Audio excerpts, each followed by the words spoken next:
My first paid gig was in, um, I think it was in Downingtown, Pennsylvania. And no, it wasn't. My first paid gig was in Chicago. I forget where we moved. We moved so much. And in Chicago, I was in sixth grade or something like that. And my friends, we worked on all these three trumpet stuff. And so I remember our favorite song to play was Bugler's Holiday. We practiced that all the time. And actually, someone paid us like $10 to come and play Bugler's Holiday at a birthday party or something like that. So I think Bugler's Holiday, that was one. And then when we moved to the Maryland area, I started to play in different churches around the area, mostly classical.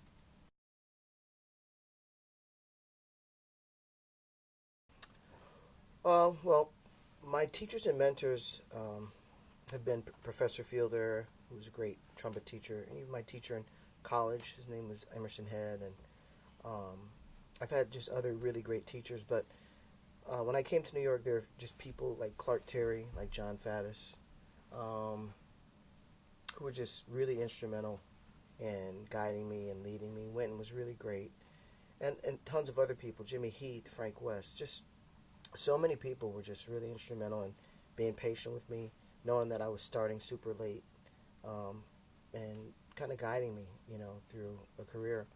And then Shirley Scott, the great organist Shirley Scott, she just ended up being like the sweetest. I called her Aunt Shirley, and Mickey Roker, the drummer. We played in a group together, Uncle Mickey, and Shirley just gave me more opportunities than I could ever imagine. She just was a true inspiration. And I'll never forget, we used to do Bill Cosby show. Bill Cosby brought a show to Philadelphia, and it was called You Bet Your Life. And so Shirley Scott, I lived in Downingtown, Pennsylvania, and Shirley Scott lived in Westchester. So we would ride together. I'd drive to the Cosby show, and we'd ride in the car, and she'd tell me story after story after story. And it was incredible. It told me, she's like, I just got to tell you something. Nobody knows this. I really wanted to play trumpet, and I started playing trumpet, but my dad was like, trumpet, that's a man's instrument. You'll play piano. So, and she would talk about that, and I'd say, so what can I do to get better at the trumpet? And she'd say, you need to spit more.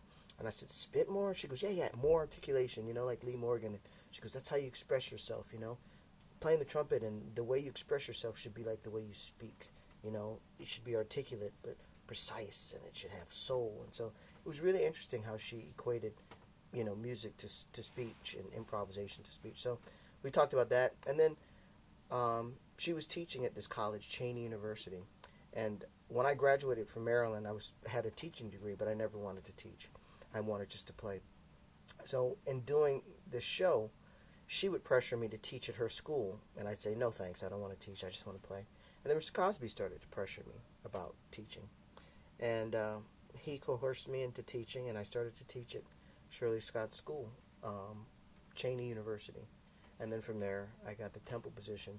But I just remember being at Cheney, and if I had a break in classes, I'd run down to Shirley's office with my horn, and we'd just play pretty much until the next class period. It was great. It was the best lesson. So she was really great, and I mean, there's tons others. Kenny Barron, tons of others, though.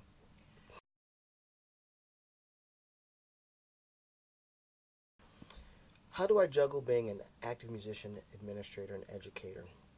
I'm still working on that balance. I'm really not sure if I have the perfect solution, but um, I think up to this point it's been time management. But, I think one actually feeds the other. I'm still working out how everything feeds the administrative side, but at least as far as teaching, um, each trip I go on, like this week, going to listen to these fabulous musicians, it's so inspiring. I get something from everyone. And I can go back to my room and I can work on it, or I can just think about it and process it. And when I get back to school, I share with my students about what I heard, the different stories I heard, the different way people practice. I ask people, I'm inspired by this. I can share all that. So that really feeds, one thing feeds the other. As far as this administrative position goes, that kind of fell into my lap because I was offered, I wanted to travel. I wanted to do what I'm doing now. But in the classrooms that I was teaching, it was starting to interfere. If it was a class that met 3 days a week, it's hard to meet those 3 days if you're out on the road. So I was offered, they said, if you want to keep traveling, why don't you become director of the program? And then if you become director of the program, you don't have to travel. I mean, you can travel, but you're not obligated to a 3-day-a-week class. You can have more flexibility. And that's how the administrative part of what I do started. And then I think from my classical background, as time went on, I became tenured and a full professor. And so then someone retired in the classical program and they needed someone to chair the classical program. But there was no senior members, so they're like, will you chair the classical program? And so that's been great. I've been doing both, jazz for like 8 years, classical for 3 years. But, you know, it's like, if watch what you ask for. If you ask me to do this, I have total freedom. So since I've been chair of both, I've had collaborations with classical and jazz musicians, you know, which has been great. We did, you know, 2 symphonies that were both commissioned, both got nominated for a Grammy, and both have strings, you know, members of the jazz and classical, not only students but faculty. So that's been really cool. But I have assistants at school to help, like now. So yeah, so when I'm go back to my room, I can email, get stuff done.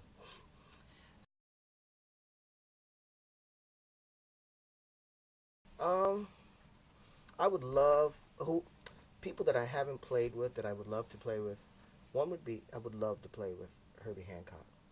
I've never played with Herbie Hancock. Met him before. That'd be a dream come true. I've never played with Corea. That would be really fun, really great to do. Um, those two just they jump to my mind as soon as you ask me that.